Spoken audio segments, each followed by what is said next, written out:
I'm Robert Cossey. I'm the publisher of Canadian Contractor, and I'm here with John McLellan. John is the president of McLellan Contracting in North Pickering, Claremont, you said? That's correct. In Claremont.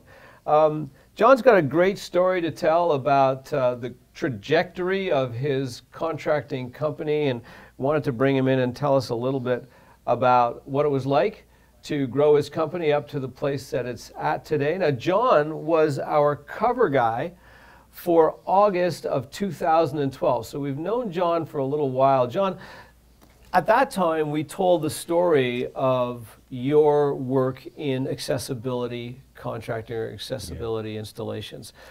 Tell me how you got into that. What happened? Yeah, well, my father had a diving accident in 1983, became a quadriplegic, and we grew up around accessibility as a young family and got to realize how many barriers there were. I always thought my dad used to go up to the Woolco second floor in the freight elevator because there was nowhere to get wheelchairs from the main floor to the second floor. So growing up around it, you become very sensitive and open to what's going on. You learn a lot of things that other people don't realize what barriers are. So it was a natural flow to move into that to accessible construction. And there's a large need for accessible renovations for homeowners and business. But you didn't start off in your working life in construction. I mean, you were a natural sales guy. Yeah. Where did you start before you ended up? Oh man, I answered an ad when I was in high school, and I ended up selling vacuum cleaners for 4.5 years through Toronto, Windsor, Sarnia, Chatham, and yeah, that's where I got my sales training on the field. I dropped out of school and started doing that. So like door to door vacuum. Yeah. Did they still do that when you were young? They did. They did do it. There was a lot of cold calls, and you know, you won a free gift kind of phone soliciting, but it was good. I learned a lot about how to interact with people.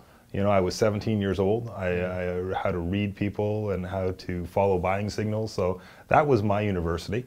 And I left that business with some debt, so I consider, same as anybody else who went to school, it doesn't go without a cost. So, right. Yeah. Sure. So you sold vacuum cleaners. Yep. What else did you do before you from got there, into I went in, I sold advertising. I used to sell the advertising on the back of the Loblaws receipt. I used to sell that advertising space. Wow. Then I got into real estate. I had my real estate license for a couple of years, sold real estate, and I worked for head office up here with NEC, with Bull Computers, and I couldn't handle being in an office. So I quit my job for $10 an hour and started digging ditches for my stepfather.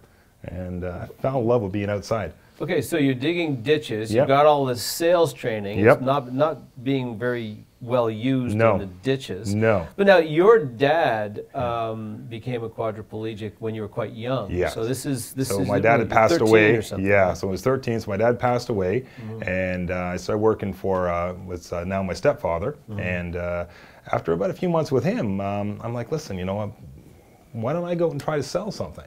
So he said, okay, why don't you go out and sell, you know, when garages, the driveways settle, sell those little asphalt ramps. Go knocking door to door, let's see what you can do, right? So I'm like, okay, no problem. So when you knock on a door and ask to sell one specific product, and clients ask you, well, do you do this? And I'm like, of course we do. So I wrote $16,000 worth of estimates in 4.5 hours. I sold about $6,000 worth of contracts and made $600 in commission in about 4.5 hours.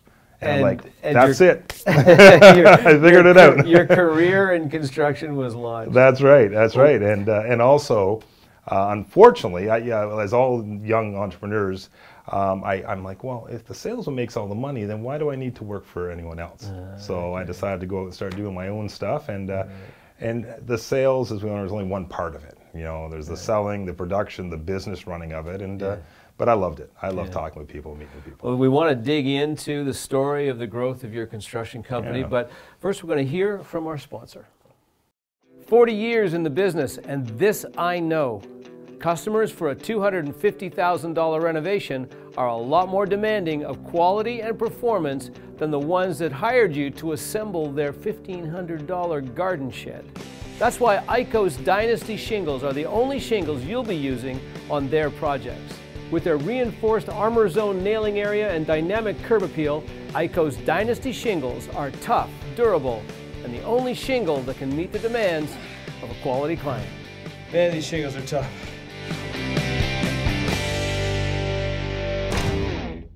We're back with John McClellan, president of McClellan Construction in Pickering, Ontario. John, we were just about to get into the rise of McClellan Construction. Tell me what happened after you sold that $16,000 worth of, what were they, grates? Yeah, it was just everything. We sold driveways, I sold some siding, some stonework. I just, whatever somebody wanted to, I just said yes. Right. So, and you realized you were building somebody else's business. That's correct. Right. Yeah. So I went on my own. I quit my job. I got a loan. I bought a truck, and all with one contract in my hand for about a few $1,000s. And I had the ambition and I had the energy to work hard, which is I think one real important value.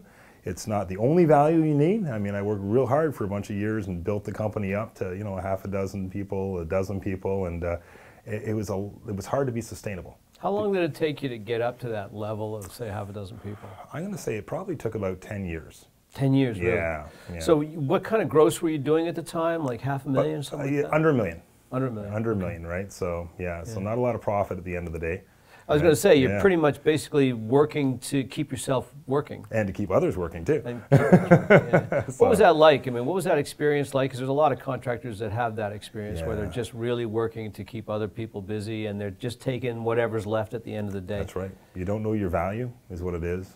Is that what it is? Yeah. Yeah, and I think we were too broad. We were doing too many different things. Again, never saying no to a client, and you end up, well, sure, I'll do roofing today, and then I'll do siding tomorrow, and then I'll install a door, and I didn't have all the special people in place that I do today.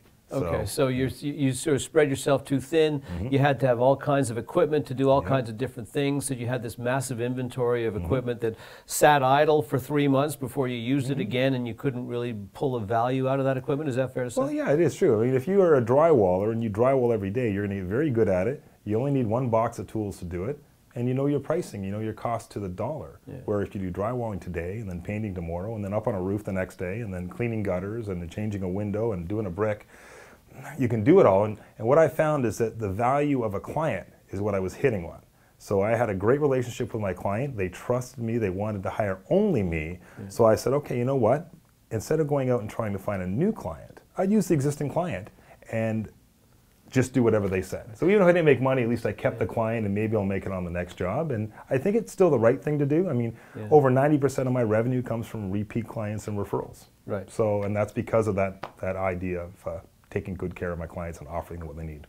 As a sales guy, do you think sometimes, or in this particular case when you were still growing and you were doing a lot of different things, did you suffer from a bit of a nice guy syndrome? Oh, all sure. My biggest, I was just joking with somebody the other day about, you know what, I swear only the dishonest contractors are rich. Because you know what, any contractor that says they never made a mistake is lying. They all make mistakes. It's how you deal with it. You know, I remember going back probably my fifth year in business, we fell through the roof of a client's house because it was rotten, right? And I said, you know what, nobody step here, nobody step here. Well, my big guy stepped in and went right through onto the master bedroom bed. So you know what, I met with a client, I'm like, listen, we have an accident, we're gonna have to fix your ceiling. I apologize, we're gonna take care of it. And the client looks at me and says, you know what, John, why don't you price me to repaint this whole room and maybe that'll help compensate some of your losses.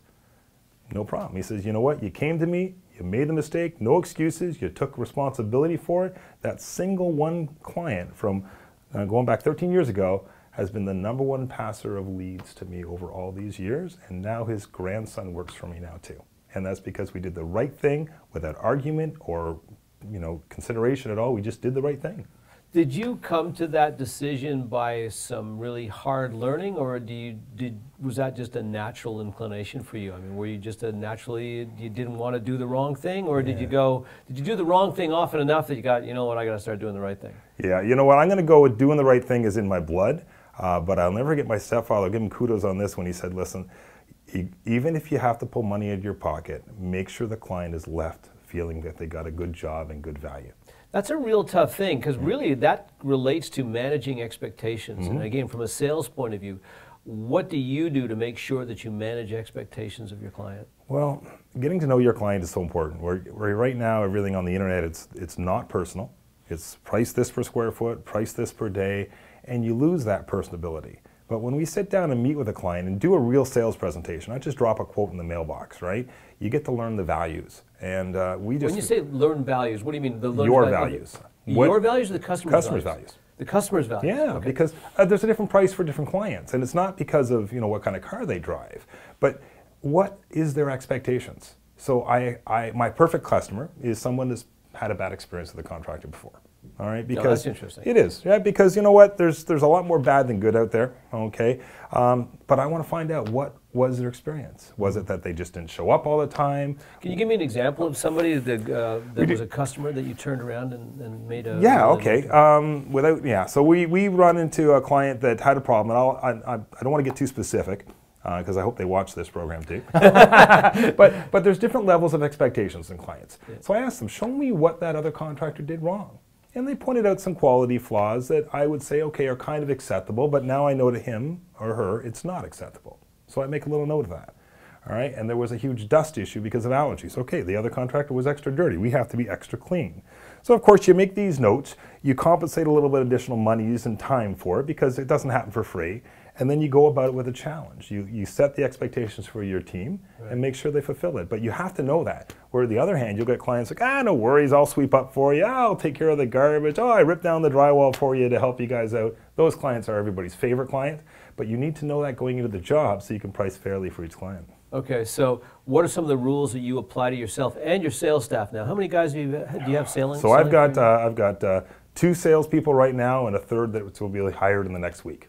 So plus myself, so that's on the residential side, there's 4 salesmen, and then on the project management side, it's more of estimating. So and what do you tell them about that kind of approach to the client? What's your lesson to them? You know what? You've got to ask the questions about their last experience. Okay. That's very important. Just ask them. Ask them about their budgets. Ask them about their expectations, and you have to listen. Being a good listener is what makes a good salesman. Okay, it's not me selling you something, it's about me selling you what you need. So that's really what it comes down to. And when you hear those triggers, I'm going to tell you, I was doing a roof years ago, sat in the customer's kitchen, and she told me about, how Sears dented her dishwasher, so she got a new floor out of it. And this other contractor scratched her counter, so she got a free fridge out of it. And I'm like, ooh, bang, bang, bang, bang, I will not work for her. And she said, listen, John, when you do my other 2 neighbors, make sure you call me and do my house at the same time. I'm like, big no, red marker. Well, she called me up to complain 3 months later because I did both neighbors on either side of her and didn't do hers.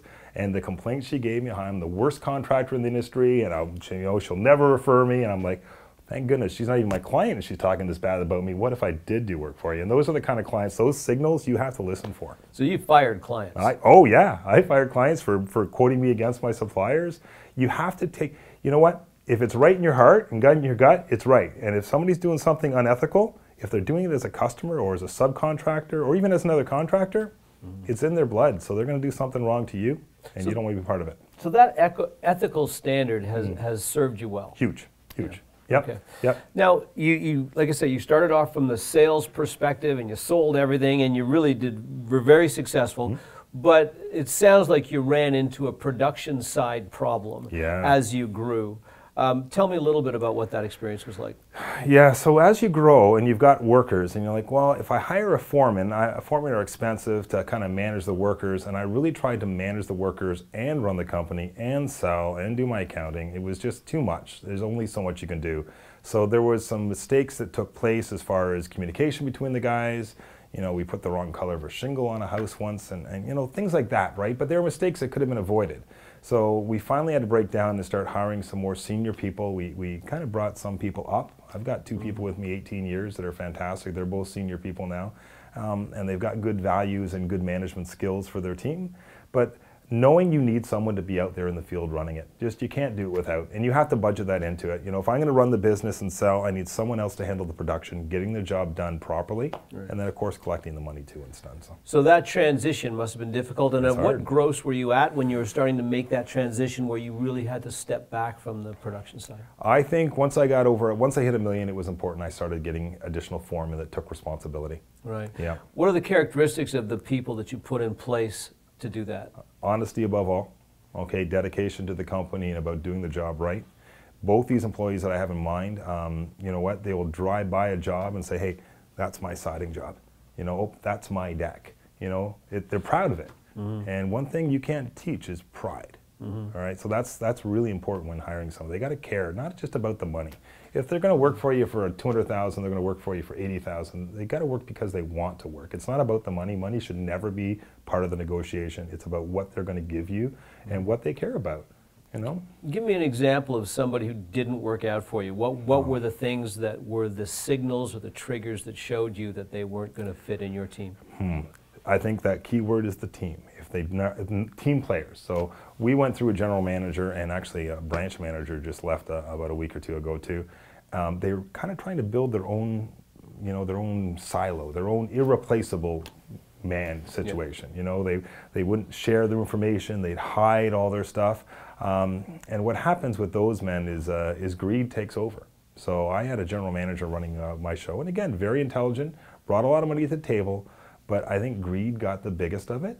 Okay, and when he left, he took some customers, took one of my subs with me and with him, and so there was a learning part on that. Okay, no matter what, you've got to have some trust, but there has to be skin on the game from both sides. So when someone's a partner, you know, they have their own flaws, but I was taught never to have a partner. Just have good, solid people that you trust, that you can take care of. So getting rid of, so that general manager leaving, it took me a couple of years of being gun shy to relearn my business, and we've recently hired a new general manager, and it took about 3 months, my wife and I writing the scope of work of what we wanted this guy to do. We hired a headhunting company out of Durham region to do our, to find the gentleman.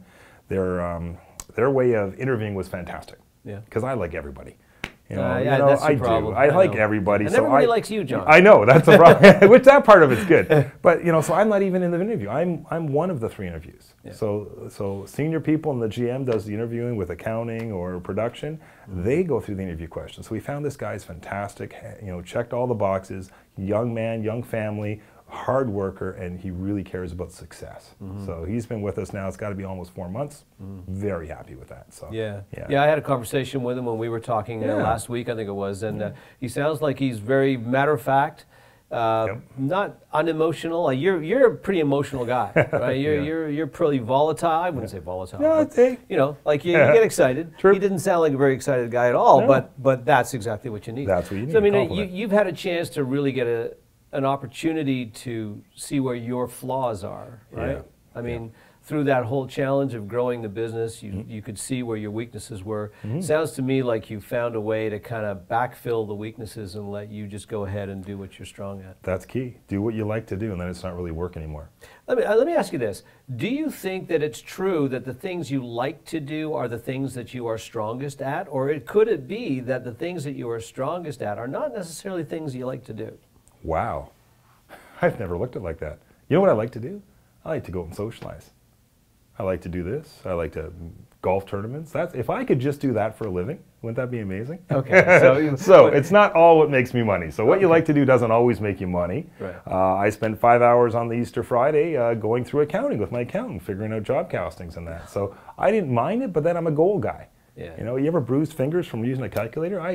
4.5 hours of punching calculators. I was surprised, Rob. So it's interesting because I know you to be a really good numbers guy. Oh, yeah. You got your numbers right there, don't you? John, I had to start doing it all in my head because my fingers got bruised. Is that right? But the thing is, Crimea River. Yeah, I know, right? But I look at it as I'm still a goal guy. So everything I look at is a challenge. Like how efficient can I do this? How can I change that? So that's what I love doing. I like taking things and making a more efficient way to doing it.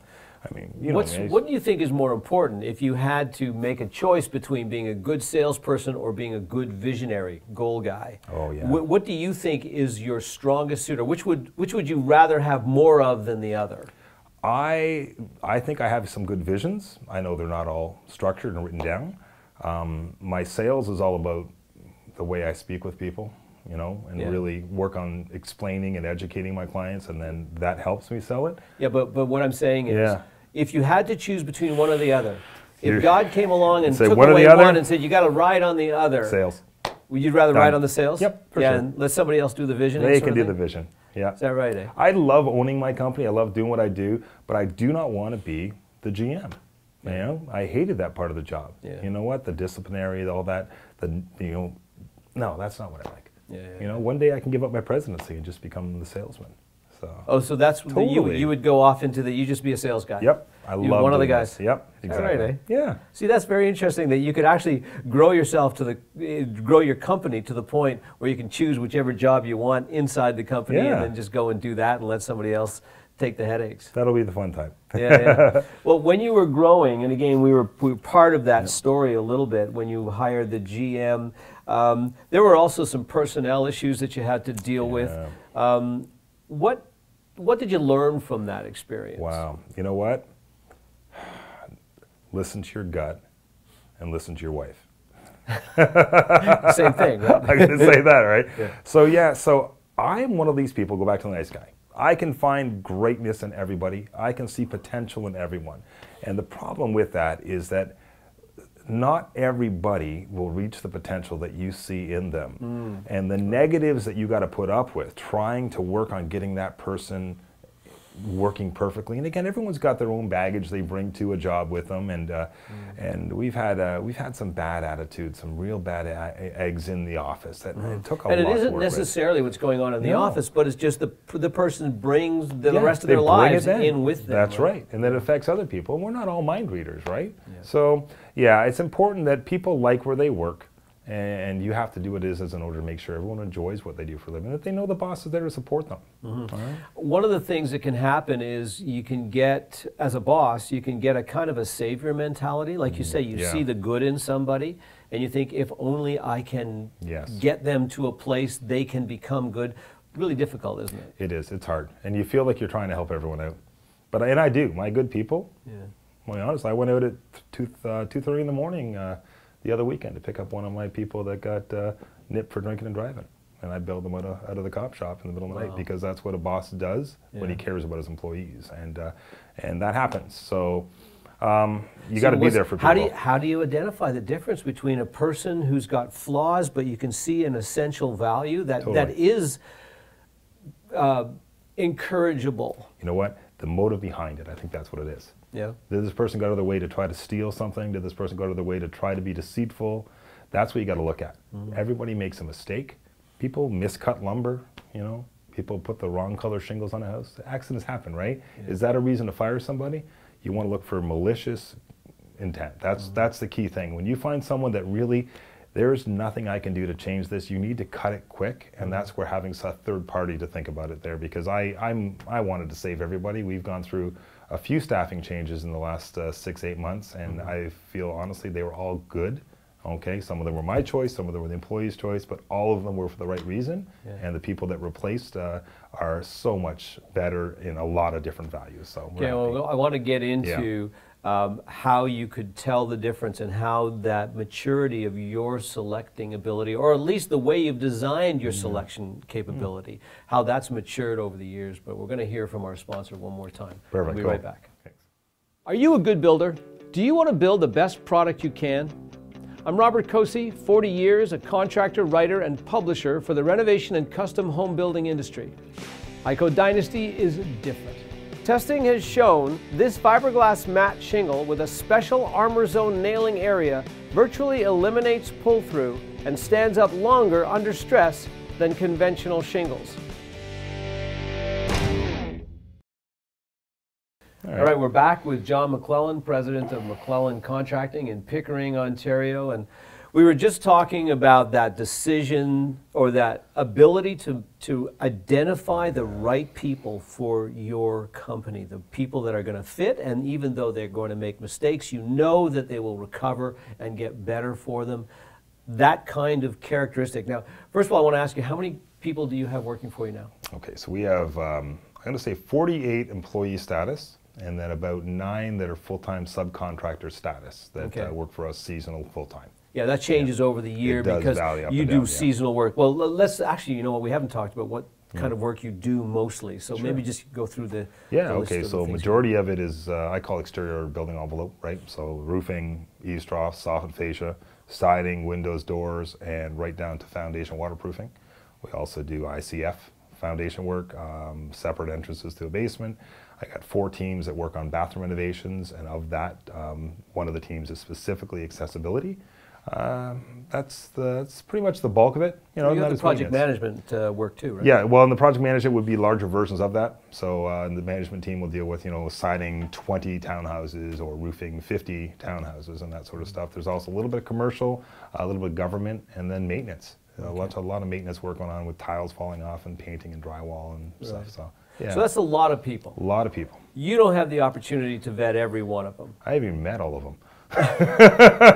There's one or two I still haven't met, but it happens, right? And it's true. I have to trust the people below me. That's exactly about a year ago. I remember we were talking about this, and you made a conscious effort at that time. You said, "I got to actually meet every one of my employees." Damn it! Yes. Because you hadn't up until that point. Yeah, Interesting. I think there's one more, but and you know what it is, because it's important when the boss shows up and says, "Hey, how are things going?" So I started meeting with different groups and finding what they thought. Because what their feels are down here isn't exactly what I had. And it's like, listen, if I did this, would that help you out? And just those little conversations are so valuable, not just to the company, but to the worker, letting them know that I do care what they think. They're the ones swinging the brush or the hammer. They know what they need. Do you feel, you have to go through periods of time where you have to lay people off and then you're hiring back again. Have you gotten used to that experience yet? You know what? It's, I'm going to say yes and no. Okay, you always feels like a personal attack when you lay someone off. So some of the senior guys, last year we had only one guy lay off. He said, "Listen, John, can I take a layoff?" 2 years ago, we had two guys say, "Listen, I want to lay off." Being the interior next year a mix, most of the hours will drop a little bit, but we try not to lay them off. We don't have to. And laying someone off that's never been laid off before gets really afraid, because I think you've chosen them for a reason that's not. It's not personal, really. It's like, hey, you could either roof twice a week and stay at home 3 days, or take a layoff and get some EI while you work. And even on EI, you can still claim to work a little bit as well without affecting too much. But there's no point having people go into bankruptcy through the winter because they can't get 40 hours a week.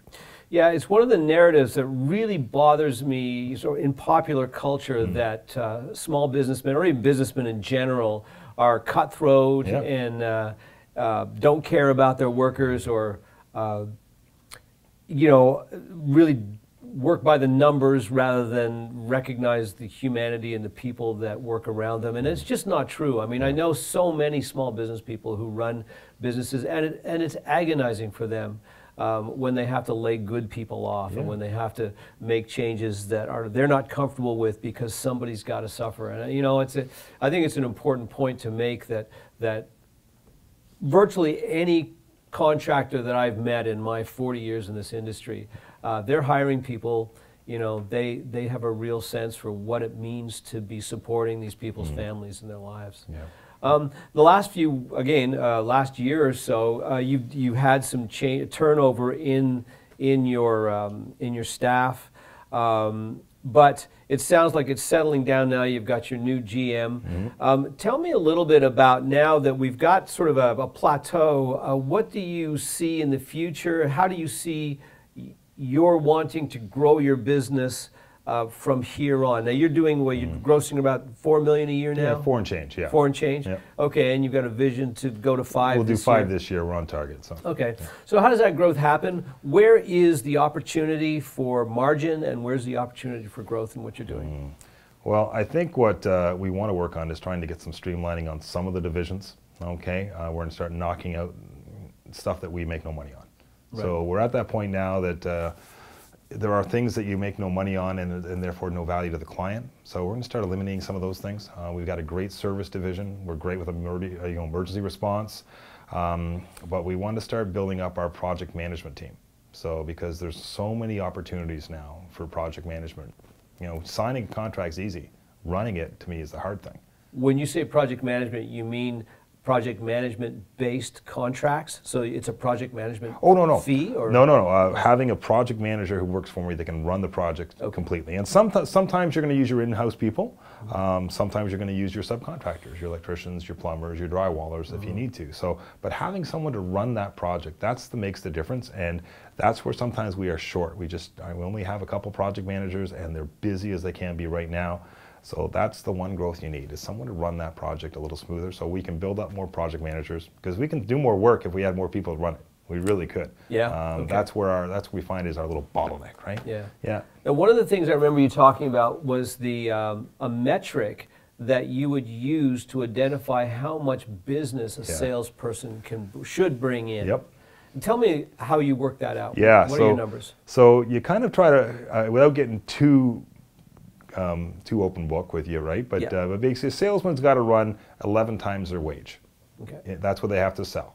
All right. Now, my salespeople have to sell jobs that can be run without a project manager. That's the job. Okay. Okay. Because, and that can be something simple, installing windows. You just need a production manager, like someone in production. You don't need a manager that be on site to run a window change. But if you're going to be doing basements and stuff that needs a production manager, now you can double that to 22 times your salary, because now we need to hire a second guy to run the job after you sold it. I see. And our project managers, there's other numbers that they follow too, up to 25 times their wage, depending on what their job is. But you have to have those numbers. So if nothing else, sit down and figure out the numbers, because how do you know if someone's doing well or not? And they could be a great guy, but if they're not creating revenue, somebody's paying them and it's coming out of your back pocket. It's not even coming out of the company. So really you have to know your numbers. You have to know what the production is. You set your margins to match that. People say, oh, the market value is only this much. Well, it doesn't matter what the market value is. It's what your value is. Right. Okay, not everybody has a customer service team, or a salesman who's going to come out to explain a job, or a supervisor who's going to double check all the work, or additional warranties. Not every company has that. If it's just him in a truck, well, of course, he has a different overhead than you do. So it's important that you know what your numbers are and you sell to your numbers. Okay. Yeah. One number that I've heard from another contractor was that each of his project managers have to manage about $250,000 worth of work a year. So if he is growing his company, he has to see another $250,000 in sales to bring in a new project manager. Does that sound about right to you? Or would you I think it sounds low, right? If you use my number of like even 11 times, right, which means the project manager sells it and runs it, 11 times, that's a $24,000 a year salary. That's not enough. So I think that number's low. I think it's more like $500,000 for a junior and $1 million. A senior project manager should bring $1 million a year. Should run $1 million. Bring in and run. Bring in and run. See, I'm just talking about running. Running. All right.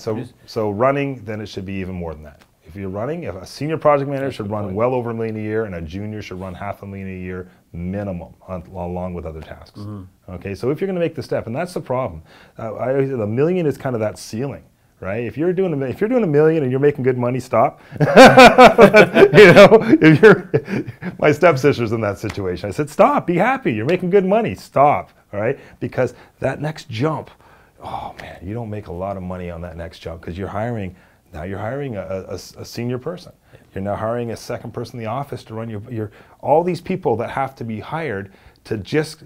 And they're going to eat up all the profits of that next $1 million. So again, I don't want to talk negative, but if you've got a system that works, you got it. Yeah. Is $5 million the number? Is $1 million the number? Yeah. Find the number and stay with it.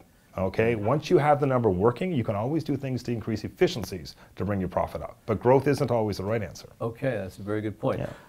What I'm hearing from you is that the $1 million's a decent plateau. The next $1 million, you're not going to make that much more money because you've got to build the infrastructure to get you to 3, maybe 4. So where your comfort zone is 5? I think 5's the numbers that work on the chart I put up for my org chart. $5 million is the right number. Okay. All right. At my margins, I've chosen with 2 more staff that haven't been hired yet. Okay, so once you hit $5 million, you're going to sit back. I think I'm going to sit back. Drink Mai Tais until I go to 10. Well, that's what I'm suspicious of. It's goal, it's a game, right? It's all about moving forward. That seems to be the thing that drives small business owners. Is that they don't, at the end of the day, you said it yourself, it's not about the numbers. Yeah. It's about meeting a goal, surpassing it, finding another goal, and moving forward. Yeah. Can you be happy at 5? I never thought I'd ever hit 5. Yeah. I remember when I remember my first bank slip where it was $100,000 in the bank, and I still kept that. I think it's faded, but I don't know how many years ago, and I had $100,000 in the bank, and I'm like, oh wow. I put a lot of checks in the bank for $100,000 today, right? and so it's just another zero at the end of what your goal is, right? Yeah. So I think being goal oriented is good because it keeps you energized. but you also have to go back to the person with the calm shoulders. You need a good bookkeeper to keep you in line with going, okay, this is what you need to know, right? So, and have those monthly meetings where the key staff will sit down and say, okay, where are we at? What are we doing? Know your numbers. So my general manager carries a dashboard, right? What are my sales for the week by the sales team? What's my production numbers for the week? What's our QuickBooks sales for the week, which is what do we invoice, okay? And how many man days of work are on the job? How many man or people days do we have of work projected, so I know where to be? And you need those numbers, and they all have to work. So you stay on top of those numbers once a month, or do you have a weekly report? You got a weekly report? Weekly report. Okay. All right, because I want to relinquish a little bit of running the business to Eric, so that I don't have to worry about that. Because I'm worrying about that, then I'm not focused in the right mind to go and sell more contracts. Your customers will read you if you're not in a good mindset. We don't need that. Right. What's the next thing that you're going to be learning over the next 12 months? Oh, wow, the next thing to be learning. What's that thing that's hovering in the back of your mind and you're going, I got to... You heard it here first. I'm going to buy a computer. You're going to buy a computer? I'm going to buy my very own computer. Wow. And I'm going to, because I don't, you know me, I don't use a computer. I have a phone. But I'm going to buy like an something, and I'm going to start using a computer and communicating like the rest of the planet. See, it's so it's so interesting because I've heard that so often, more often than you can believe. Really, eh? The best business people are clueless when it comes to technology. Yeah, it's true. I have a great staff of people that run. I still handwrite my quotes. My secretary types them and emails them off. She prints me, I edit them handwritten. Dude, that is so old. It's terrible, right? But you know what? I find having that pen and paper really, it keeps me in touch and the emotion of the pen. And but I am going to commit to doing that because now I'm in some different organizations and committees that I need to be a little bit more computer savvy. So I'm going to make that promise to you next time we meet. All right. I'm expecting to see you show up with a laptop next time you show up and go, how do I turn this on? That's right. I want to go back to the visioning, though, because I think that's really important. Really important. As a matter of fact, when we're talking about it, way more important than technology, way more important than a lot of things. And being able to actually do something that your company is going to do. I remember when I decided that I wanted to start freelance writing, I would go to a bookstore, back when there were still bookstores, and there was a magazine in particular that I was hoping to write for. And I would go and I would take the magazine out of the rack, and I'd open it to where the masthead was, where all the list of contributors were. And I would stand there and I would imagine my name on that masthead. I would think, there's my name on that masthead, and one of these days it'll be there, and I just would think about it, and then I'd put the thing away, and I'd go and I'd start writing for somebody else. But that magazine represented, to me, a real stepping stone into legitimacy as a writer. I ended up making a proposal to them, and I ended up writing a column for that magazine for a year and a half. And the first time I saw my name in there was amazing. Now, when I think back on it, same as you, I think, like, who cares? It was an amazing experience at the time, but yes, there are other goals to seek. So I think that what we're saying here, what I hear is that that ability to stake a claim on the future is incredibly important to the growth of a company and the health of a company. Why do you think that is? Well, you set goals and write them. Because if you don't have a goal where you want to go, all you're going to do is just punch in time. And that goal, it doesn't have to be just financial, okay? Because we forget about that. It can be personal. I get in the habit where I want to put an appointment in with my kids. So I'm going to come home early and my kids and I are going to play soccer or something, or an appointment with my wife. Your goal can be personal. It doesn't have to be financial, because we both know you can work 120 hours a week and there's still work in your inbox when you're done. There's lots to do at work. That's where you got to change your goals. And I love mentoring younger business owners and keeping them in mind that, because I was that 90-hour-a-week worker until I got sick. And sometimes you got to wake up and say, you know what, it's not about working hard, it's about working smart. So set your goal. I'm going to go and do 20 appointments a week or 10 appointments a week. I'm going to sell 25% of those. I'm going to, I'm going to meet with 2 new customers a week, but write the goals down and then measure them to see how you're doing them. You mentioned you got sick. I don't want to end on a bad note because it's a good story. Tell us the story of what happened. So 2001, I had a large testicle, And what had happened is I went to the doctor because I figured something was wrong with it, and he immediately, that's cancer, just like that. Here, that's cancer. Here's some pills. I'm gonna get you into surgery in a few days. 2 days later, I was in so much pain. Went to the doctors. They said, "Listen, you're going under the knife now." It was Sunday at 3 in the morning, and boom, they took care of it. So I had testicular cancer, and because men are stubborn, I had it 9 months. And I kept just putting up with the pain, thinking it was something else. I had my young kid, thought maybe he'd kick me, right? So it spread to my lungs, so I've got reduced lung capacity. It went up down the lymph nodes. During the surgery, I lost a kidney. And you know what? It wasn't a good thing to happen, but I mean, I was leaving for work before my wife woke up in the morning. I was coming home from work after my wife was asleep. It was not a life. So somebody came down and said, "Listen, you're done. Stop it." And I was mad, as we go through the emotions, anyone that's dealt with cancer. But when I sat in that chemotherapy room getting dripped, this stuff was so poisonous, when they dripped it on my skin, I got blisters from the burning. That's how bad this was, but they hit you hard when you're young. But 90% of the people in that room with me were not going to live a year. And what it made me realize how lucky I was. How lucky I was to get this cancer now while I was young, be able to know I had a 90-some-odd% chance of beating it, and to be able to change my lifestyle and say, you know what, you don't make any more money working 7 days a week.